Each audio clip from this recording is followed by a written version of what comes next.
मध्य प्रदेश में होने वाले विधानसभा चुनाव को लेकर क्षत्रिय करणी सेना ने भी अब मैदान संभाल लिया है। क्षत्रिय करणी सेना आगामी 27 अगस्त को अपनी 9 सूत्रीय मांगों को लेकर भोपाल में महाअधिवेशन का आयोजन करने जा रही है। इंदौर में राष्ट्रीय अध्यक्ष राज शेखावत ने मीडिया से चर्चा करते हुए क्षत्रियों के प्रभुत्व वाली सीटों पर क्षत्रियों को टिकट देने की भी मांग की है। पार्टियां बनाकर सिर्फ अपनी जाति को ही लाभ पहुंचाने की कोशिश करते हैं। सर, मैं आपको बताना चाहता हूँ, क्षत्रिय करणी सेना परिवार क्षत्रियों का संगठन है और क्षत्रियों का जो छात्र धर्म है वो जनता की सेवा करना है। और इतिहास गवाह है ये 567 रजवाड़े हमारे थे। बोलिए मत साहब, ये हिंदुस्तान हमने समर्पित किया है देश की अखंडता के लिए, और इस हिंदुस्तान में जनता की सेवा करने का अधिकार हमें भी है। तो हम लोकतंत्र लोकशाही के ढंग से हम वापस हमारे रजवाड़े लेना चाहते हैं, हमारे जो विरासतें लेना चाहते हैं, और हम अब जनता की सेवा हम करना चाहते हैं। 70 सालों से हमें दूर रखा गया है, लेकिन अब गुजरात के तर्ज पे, जो गुजरात में हमने यात्राएं की, आंदोलन किया और उसके माध्यम से हम सत्ता में वापस स्थापित हुए, वैसे ही मध्य प्रदेश, राजस्थान और छत्तीसगढ़ में जो चुनाव हो रहे हैं उसमें भी क्षत्रिय करणी सेना परिवार और क्षत्रिय समाज को हम सत्ता में लाने के लिए कटिबद्ध हैं।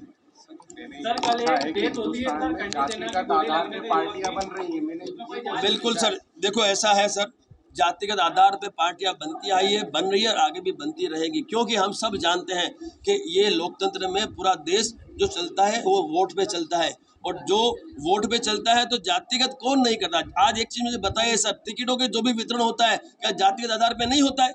आप मुझे बताइए साहब। मैं एक पूछना चाहता हूं कि आज गुजरात में पटेल समाज को यदि इतनी टिकटें दी जाती है तो कहीं न कहीं वो संगठित है। तो हमने भी क्या किया है, हमने क्षत्रिय समाज को गांव-गांव संगठित किया है। तो हम भी अब सरकार से बोलते हैं कि भाई आप जाति के आधार पे टिकटों की घोषणाएं करते आए, तो अब हमारे को क्यों नहीं करते? हमने मध्य प्रदेश में आप देखिए करणी सेना ने कितने बड़े-बड़े आंदोलन कर डाले, क्षत्रियों को एक कर दिया और सबके लिए लड़े हम लोग। हम छात्र धर्म निभाना चाहते हैं, तो हम लोग अब सरकारों से कहना चाहते हैं, राजनीतिक पार्टियों से कहना चाहते हैं कि हमें ज्यादा से ज्यादा टिकट दें जहां जहां हमारा प्रभुत्व है। बाकी हम नहीं मांग रहे, जहां हमारा प्रभुत्व है वहां टिकट नहीं देंगे तो निर्दलीय लोग खड़े किए जाएंगे और हम जवाब देने के लिए तैयार हैं। बिल्कुल दुर्भाग्य है मुझे, क्षत्रिय करणी सेना परिवार द्वारा आयोजित समस्त क्षत्रियों की अध्यक्षता में क्षत्रिय एकता महाकुंभ के संदर्भ में आज प्रेस वार्ता का आयोजन किया गया है।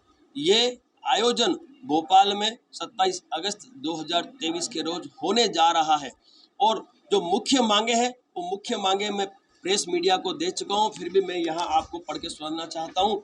सत्ता में भागीदारी को लेकर राष्ट्रीय पार्टियों द्वारा क्षत्रियों को उनके प्रभुत्व वाली समस्त विधानसभाओं में टिकटों का वितरण करना, क्षत्रिय कल्याण बोर्ड स्वर्ण आयोग का गठन करना, महापुरुषों और वीरांगनाओं का इतिहास संरक्षित करने हेतु आयोग का गठन किया जाए, प्रदेश में गौ रक्षार्थ कड़े कानून बनाना और गौ माता को राष्ट्र माता का दर्जा दिलवाने हेतु उत्तराखंड के तर्ज पे प्रदेश में बिल पास कर केंद्र सरकार को सुपुर्द करना, लव जिहाद और लैंड जिहाद को पूर्ण विराम देने हेतु कड़े कानून बनाना और शीघ्र अतिशीघ्र उसका अनुपालन करना, सभी भूतपूर्व सैनिक और अर्धसैनिक बल और शहीदों के परिवार को आर्थिक सहायता और सरकारी नौकरियों में प्रधानता दी जाए।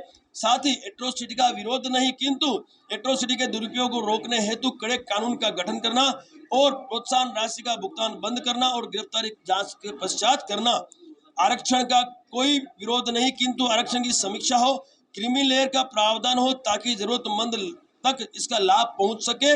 आरक्षण का प्रावधान जातिगत न होके आर्थिक आधार पर हो। साथ ही बुंदेलखंड संभाग जो है उसे अलग राज्य का दर्जा मिले। ये सभी मांगे प्लस आने वाले समय में जो भी मांग जनता के हित की, क्षत्रियों के हित की और हमारे समाज के सर्वांगीण विकास की, इन मांगों को लेके हम 23 अगस्त को मैदान में उतरने जा रहे हैं। उस दिशा में आगे बढ़ते हुए इसी मंथ मीड में हम पूरे मध्य प्रदेश में क्षत्रिय एकता यात्रा के माध्यम से गांव-गांव जाएंगे, लोगों से मिलेंगे और लोकतंत्र लोकशाही में मतदान की क्या वैल्यू उन्हें बताएंगे, और हमारे क्षत्रिय समाज के उम्मीदवार जो विधानसभा क्षेत्र में खड़े होंगे उन्हें जिताने के लिए हम उन्हें मार्गदर्शित करेंगे।